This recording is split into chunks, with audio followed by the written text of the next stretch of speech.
sa Papa Dudut Stories, ikaw ay hindi nag-iisa.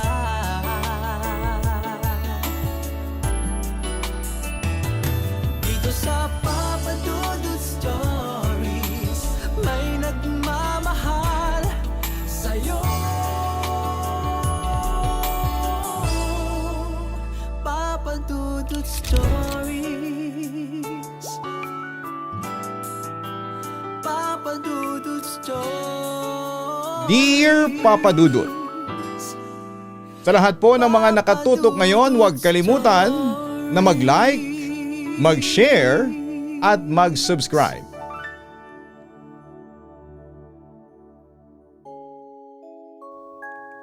Hello, kumusta na kayong lahat? Ako po si Nestle Ashley Manigdeg. Pero tawagin niyo na lamang po ako bilang Nestle. 32 years old na sa ngayon at nagwo-work bilang isang agent sa isang BPO company.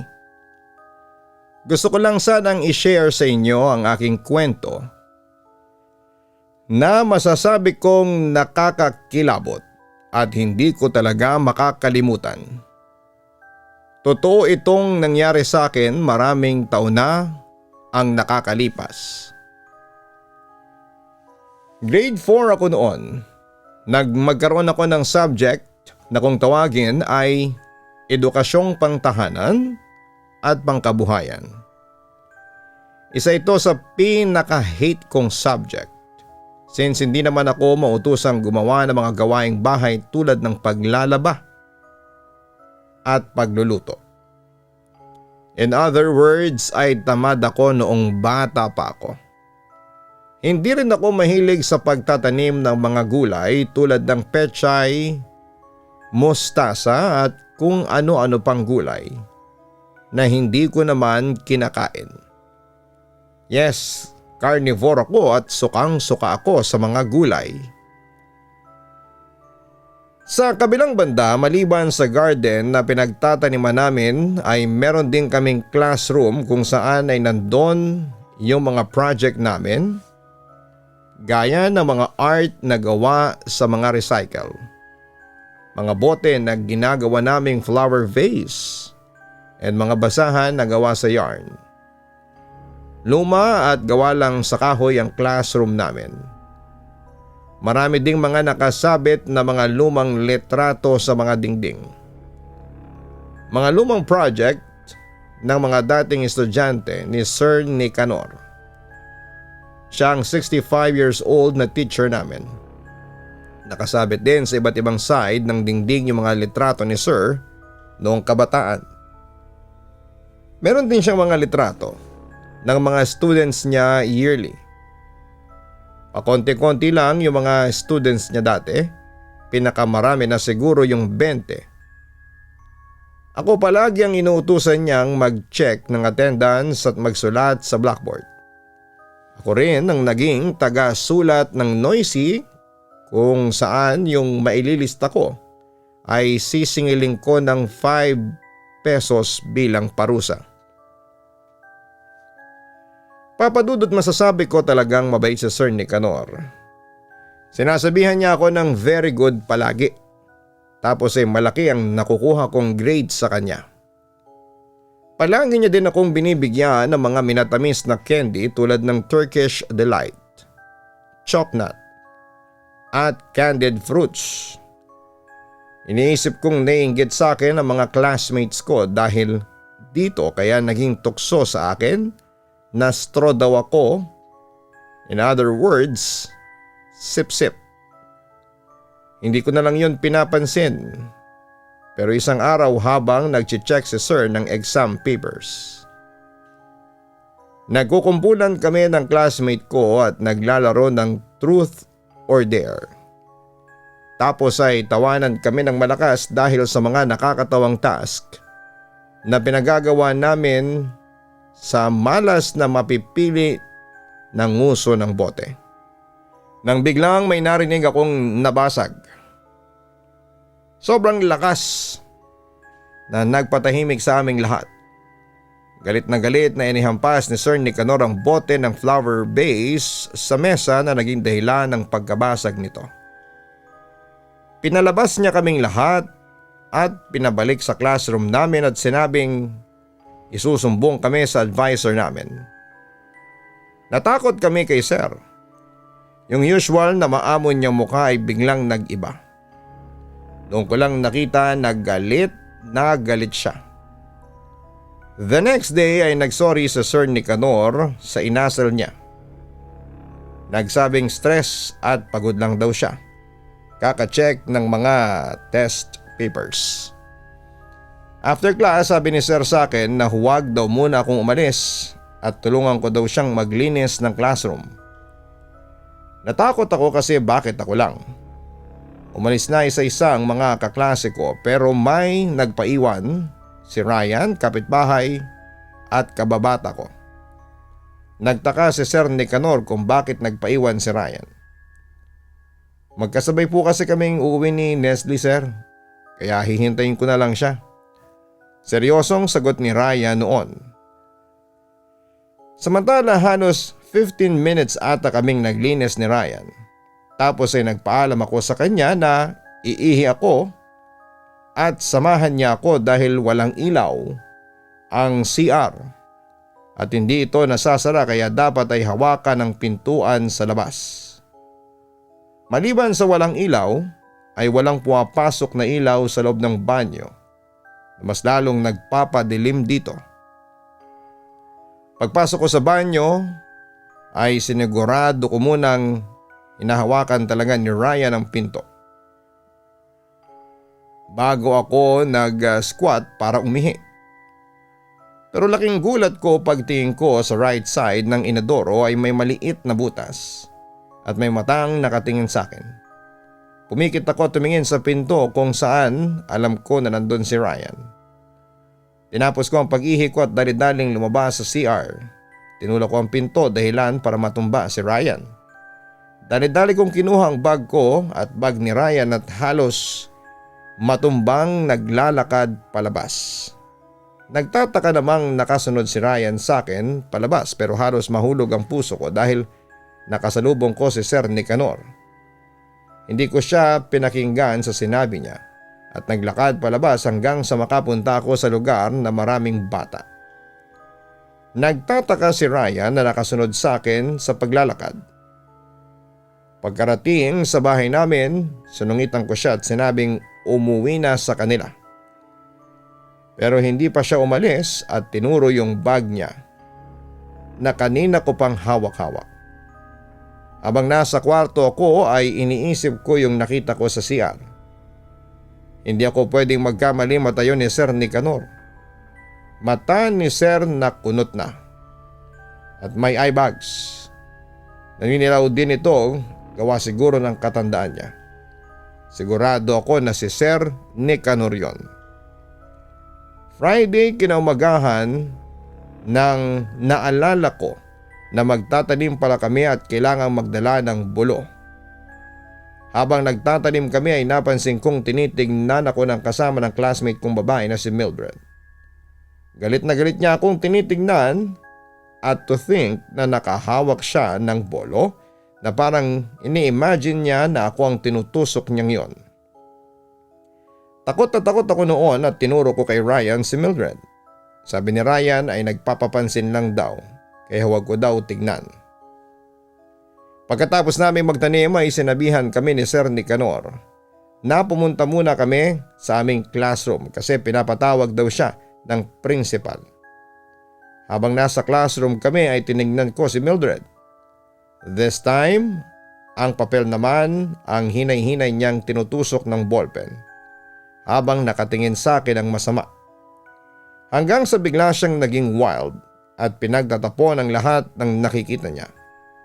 Yung mga nakadisplay na flower vase tinapon niya. Kinuha niya mga pictures sa dingding at pag may naaabot siyang mga picture ni Sir Nicanor ay pinagpupupunit niya. Tinawagan ng isa kong classmate na may cellphone ang mama niya na malapit lang sa school nakatira. Dumating ang mama niya na nakadamit panglaba at medyo basa pa pero dali-dali daw siyang pumunta kasi nalaman niyang sinapian si Mildred. Nagalit lalo si Mildred nang dumating ang mama niya. Pinagatapon niya ito ng basahan at kung ano-ano hanggang sa dumating ang pare na tinawag ng teachers. Hindi pa din siya napigilan. Lumapit si Mildred sa akin at inabot ang isang class picture na punit. Na nahiwalay ang isang magandang estudyante. Wavy ang mahaba nitong buhok at may maganda itong ngiti. Tapos ay tinapunan din ako ni Mildred ng isang rag na project ata ng mga nakaraang estudyante ni Sir Nicanor. Pero medyo luma na at yun nakatulog na siya. Lutang kong tinititigan ang picture na binigay sa akin ni Mildred. Hindi ko maintindihan bakit niya binigay sa akin yon. Tinignan ko din ang project na basahan. Nanindig ang mga balahibo ko nang makita ang pangalan ni Sir Nicanor na nakaborda gamit ang pulang yarn sa gitna ng project. Tapos sa likod nakaborda naman ang mga salitang submitted by Maricar Joyce Despa Beladeras. Nang makauwi ako ay sinubukan ko na lang kalimutan ang mga kakaibang nangyari ng araw na yon. Pero sa paggising ko ay yun pa rin ang nasa isipan ko at hindi ako matahimik simula noon dahil sa labis na pagtataka. Samantala'y dumating ang araw ng Sabado, pumunta ako kina Ryan para sana kausapin siya. Pinakita ko sa kanya yung mga binigay ni Mildred sa akin. Sabi ni Ryan na tinatakot ko lang daw ang sarili ko at baka pinagtitripan lang ako ni Mildred. Sakto naman na dumating ang papa ni Ryan ng usisa sa amin.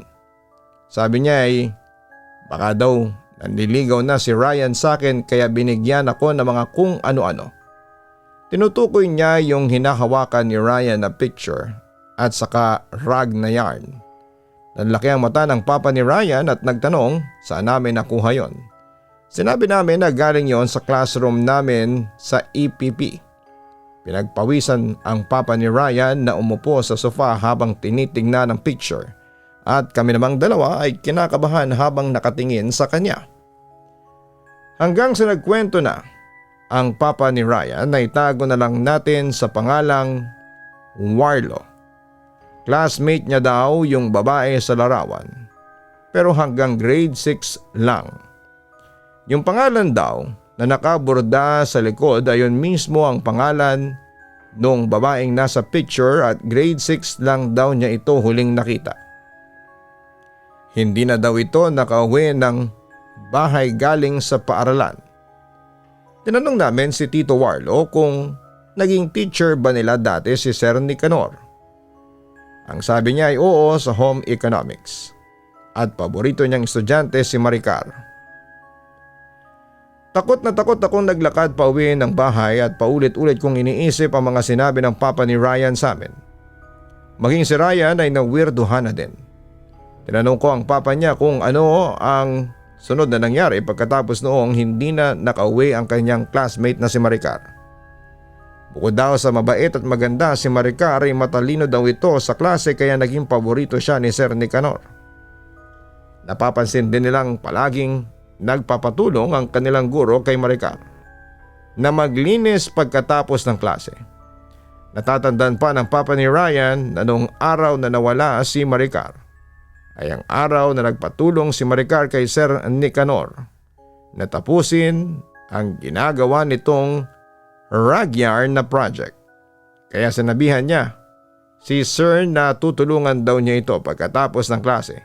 Kaya daw magpapaiwan nito at yun ang araw nawala na si Maricar. Samantala umaga ng Lunes parang may anong kaba akong nararamdaman habang naglalakad ako papunta sa school.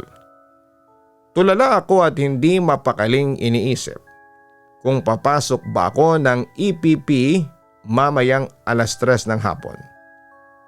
Pero nagulat ako nang may biglang humawak sa balikat ko habang naglalakad ako papunta ng gate.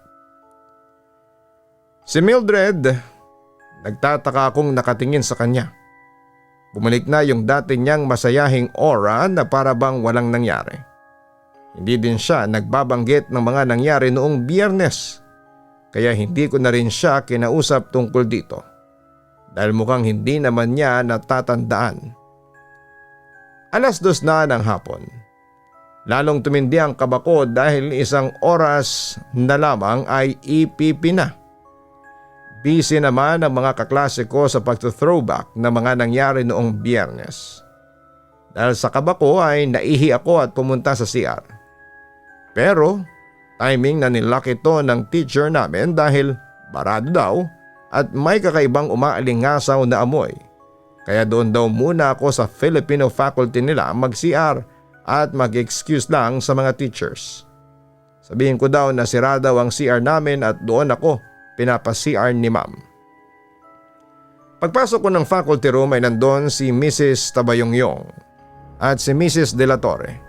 Sila yung mga may edad na teacher ng Filipino. Kasama si Miss Taroy na bagong teacher namin sa Araling Panlipunan. Huminto sila sa pag-uusap at tumingin sa akin. Sinabi ko naman na sira nga ang CR namin tapos ay sinenyasan lamang ako na pasok na. Pagkapasok ko ng CR ay narinig kong nagsalita yung pinakabatang teacher pero mahina ang boses niya at baka marinig ko siguro sila.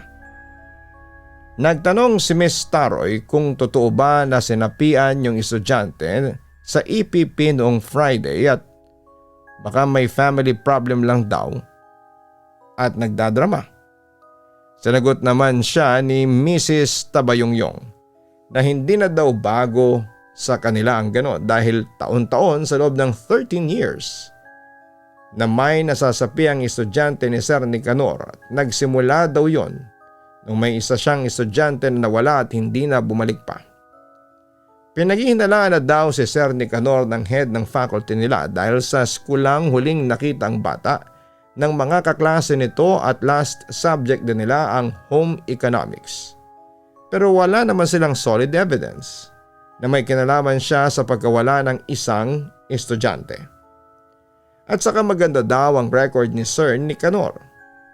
Nagiging laman din daw ng mga chismis ang favoritism nito. Pero pili lang. Isang estudyante lang sa isang taon kung meron man itong paborito. Pagkatapos noong nawalang estudyante ay halos taon-taon na may nasasapi ang estudyante si Sir Nicanor. Kaya nilalayuan siya ng kapwa guro dahil baka daw may sa demonyo ito. Pero hindi siya kailanman naapektuhan sa mga chismis at nagpatuloy pa din ang magandang performance nito sa eskwelahan. Nagtanong naman ang bagong teacher kung totoo daw ba na manyake si Sir Nicanor. Sinagot naman siya ni Mrs. De La Torre na hindi niya alam. Pero meron daw pamilya ang guro at mga anak na babae kaya bakit daw siya gagawa ng mga bagay na ikakasira ng reputasyon niya at ng paaralan.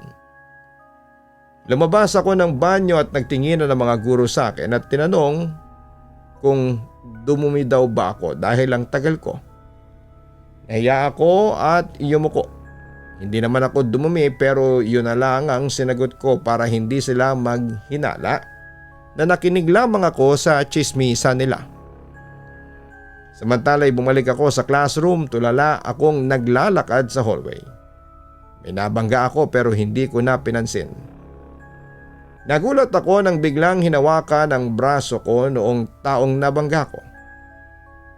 Nanindig ang mga balahibo ko kahit na hindi ko pa tinitignan ang taong humawak sa akin. Ramdam ko ang mga kunot at malamig niyang kamay na humawak sa braso ko. Maluha-luha kong nilingon ang maamo mukha niya. Si Sir Nicanor. Tinanong ako ni Sir kung saan daw ako galing. Nanginginig akong sumagot na galing ako sa faculty CR. Pero hindi pa din niya binibitawan ang mga kamay ko. Saktong dumaan ang isang teacher at bumitaw si Sir sa pagkakahawak sa akin. Paglampas ng guro sa amin sa hallway ay sinabihan ako ni Sir na wala daw kaming lecture mamaya sa EPP dahil may schedule daw silang faculty meeting. Pero dapat daw akong pumunta sa EPP classroom kasi may ibibigay siyang assignment at isulat ko na lang daw sa blackboard ng classroom namin. Kaso naiwan niya daw ang notes at instructions niya sa office kaya pumunta daw ako doon mamayang 3:00. Kasi doon niya ibibigay sa akin. Parang naihi ako ulit dahil sa takot sa sinabi niya. Hindi ako nakasagot dahil bigla na lang siyang umalis. Sa kabilang banda, Papa Dudut, bumalik ako sa classroom at sinulat sa board na walang EPP. Yawa naman ng mga mokong kong classmates pero na-down ang lahat nang sinabi kong maghintay muna sila kasi kukunin ko pa kay Sir ang assignments at isusulat ko sa blackboard. Napuno ng bulungan sa loob ng classroom. Hinanap ko si Ryan, naisip kong ikwento sa kanyang sinabi ni Sir Nicanor. At magpapasama na din sana ako sa EPP room pero wala si Ryan. Pumunta akong kantin, wala din siya. Tumakbo ako papunta sa covered court pero hindi ko siya nakita. Tiningnan ko ang relo ko, 3 PM na. Hanggang sa may sumitsit sa likod ko. Si Ryan pala. So ayun na nga, kinuwento ko sa kanya at nagpasama na din ako sa EPP classroom. Pagdating sa classroom, tumayo si Sir Nicanor pagpasok ko. Kasunod ko si Ryan nang bigla namang umupo si Sir nang makitang kasama ko si Ryan. Nagiba nga ang mood niya. Para siyang nairita habang tinitignan si Ryan. Pawis na pawis ako at nagpapahalata sigurong natatakot. Tinignan ako ni Sir at pagalit na sinabing bumalik na kami at wag na lang daw mag-assignment dahil magde-demo na lang siya bukas. Lumabas kami ni Ryan sa classroom ni Sir na hindi man lang umiimik. Nakarating kami sa classroom ni Sir at lutang na inanunsyo na walang assignment pero magde-demo si Sir kinabukasan. Kami na lang ang naiwan ni Ryan sa classroom at naghihimutok. Sinabihan ko siya na isumbong kaya natin si Sir sa pulis. Sinabihan naman ako ni Ryan na wala daw maniniwala sa amin. Mga bata pa lang kami, 10 years old lang ako noon at saka bago lang din nag-11 si Ryan. Ayaw ko na rin pumasok ng school dahil sa mga nangyayari. Sabay kaming umuwi ni Ryan at hindi man lang kami nag-usap on our way home. Pagpasok ko sa gate ng bahay ay kumaway lang siya at ngumiti ng kaunti. Nagpasalamat ako kasi nandyan si Ryan. Palagi para samahan niya ako. Pero anyway, hindi ako kumain ng hapunan that night. At nagmukmuk lamang sa kwarto, masakit ang ulo ko pero hindi ako makatulog. Magsi 6 PM ata noon at pinuntahan ako ni Mama at hinawakan. Nilalagnat daw ako. Pinainom niya ako ng gamot at sinabihang matulog at gigisingin niya ako ulit pagka 12:00 para painumin ulit ng gamot. Nagising ako at pagtingin ko sa pader 12:00 na pala. Bumangon ako dahil nauuhaw ako at iinom sana ng tubig. Saktong pagkabukas ko ng pinto ay may tumalsik sa mukha ko. Napapikat ako at kinapa ko ang mata ko. Ibinuka ko ang mata ko para tignan yung nakapa ko. Dugo ang tumalsik. Pagtingin ko sa harapan, hindi ito ang bahay namin. Ito ang EPP classroom namin. Maraming nakasabit sa dingding at may mga upuan. Pero mas nasindak ako noong nakita ko ang isang lalaking nasa 40s ata. Si Sir Nicanor noong kabataan niya at may hinihila siyang katawan. Ang katawan ni Maricar. Natakot ako. Baka makita niya ako. Umatras ako at natabig ko yung mga upuan. Huminto siya saglit at tumingin sa kinatatayuan ko. Lalaki ang mga mata ko at akmang sisigaw ako pero napagtanto ko na parang hindi naman niya ako nakikita. Papadudot kitang-kita ng mga mata ko si Maricar. Nakatingin siya sa akin, nasasaktan siya habang hinihila ang buhok niya. Puno ng dugo ang punit niyang school uniform at putok din ang noo niya na animoy pinalo ng kung anong matigas. Sobrang putla na din niya dahil siguro'y ubos na ang kanyang dugo. Humingi siya ng tulong pero walang nakakarinig sa kanya. Tumakbo ako papunta sa kanya pero hindi ko siya nahahawakan. Si Maricar lang ang nakakakita sa akin. Hinila ni Sir Nicanor ang katawan ni Maricar papunta sa garden. Yung mismong garden na pinagtataniman namin ngayon. Sumunod ako papasok at napaluhan ang hinila ni Sir at sinipa para mahulog sa malaki at malalim na butas ang katawan ni Maricar. Oo, meron ng butas. Dali-dali niya itong tinabunan ng mga basahan. Basahan na gawa sa yarn. Pagkatapos ay lupa. Sumakit bigla ang ulo ko at iyak ako ng iyak. Nagising ako sa aking bangungot at nakita ko si Mama na alalang-alala sa akin, Papa Dudut. Inaapoy ako ng lagnat, umiiyak ako ng umiiyak at sinabi kay Mama na lilipat ako ng school dahil ayaw ko nang pumasok sa dati kong school. Kinaumagaan ay hindi ako pumasok sa eskwelahan. Pero pagbalik ko sa sumunod na araw ay nakita ko na lamang ang mga magulang ni Ryan na umiiyak at kinausap ang advisor namin. Siyempre nagtaka ako noon, Papa Dudut, kaya naman tinanong ko ang mga kaklase ko kung ano ang nangyari. Nawawala daw si Ryan. Hindi siya umuwi kahapon. Ang nakapagtataka lang, ang huling kausap ni Ryan bago siya nawala ay si Sir Nicanor. Kwento sa akin ng isang kaklase ko. Sobra akong nag-alala para sa kaibigan ko, Papa Dudut. Pinagdasal ko talaga na sana'y mahanap na si Ryan at sana'y walang nangyaring masama sa kanya. Pero kinabukasan ay nagulat na lamang ako sa balitang sumalubong sa akin pagpasok namin sa school. Hinuli daw ng mga pulis si Sir Nicanor. Nakita na rin daw si Ryan pero malamig ng bangkay. At si Sir Nicanor daw ang pumatay sa kaklase ko sa pamamagitan ng paghampas ng gardening tool sa ulo nito. Natagpuan daw ang katawan ni Ryan sa creek na nasa likod lamang ng aming paaralan.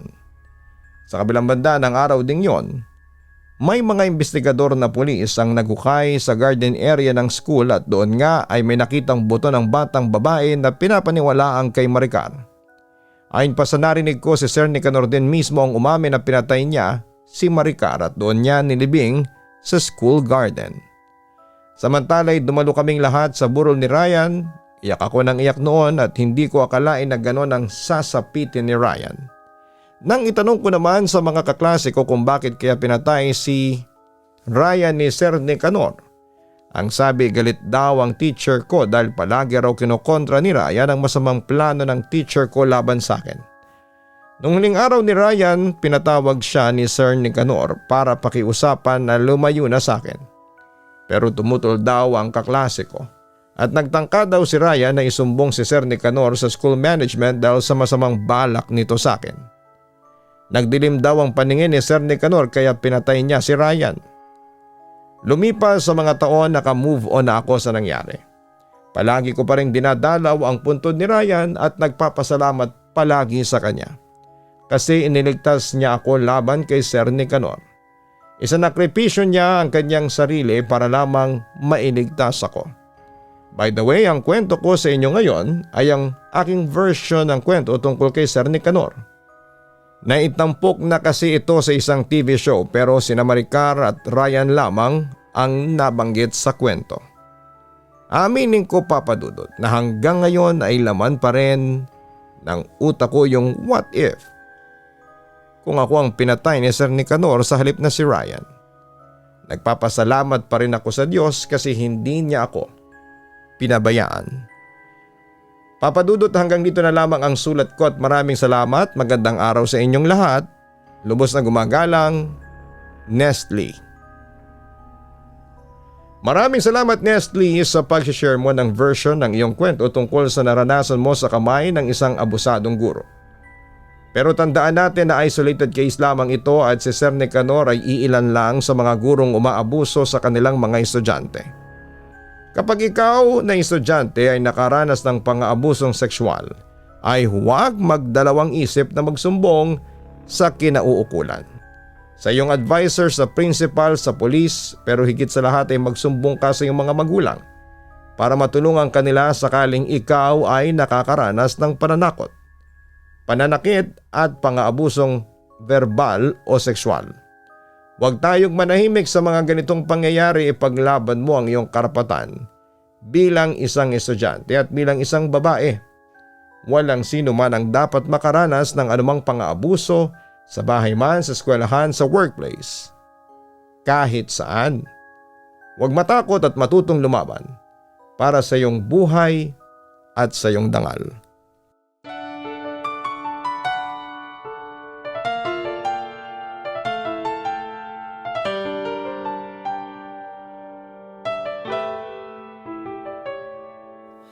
Ang buhay ay mahiwaga, laging may lungkot at saya. Sa Papa Dudut Stories, laging may karamay ka.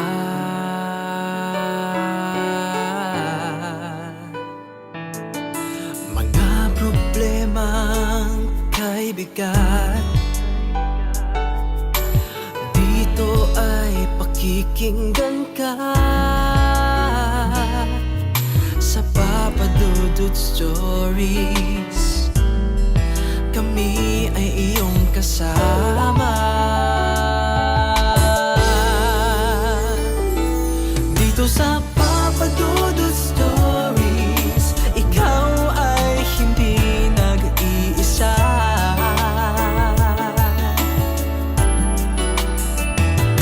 Dito sa Papa Dudut Stories, may nagmamahal sa'yo. Papa Dudut Stories, Papa Dudut Stories,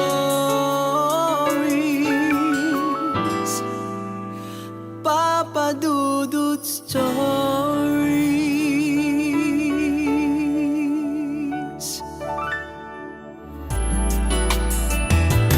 Dito sa Papa Dudut Stories, may nagmamahal sa'yo.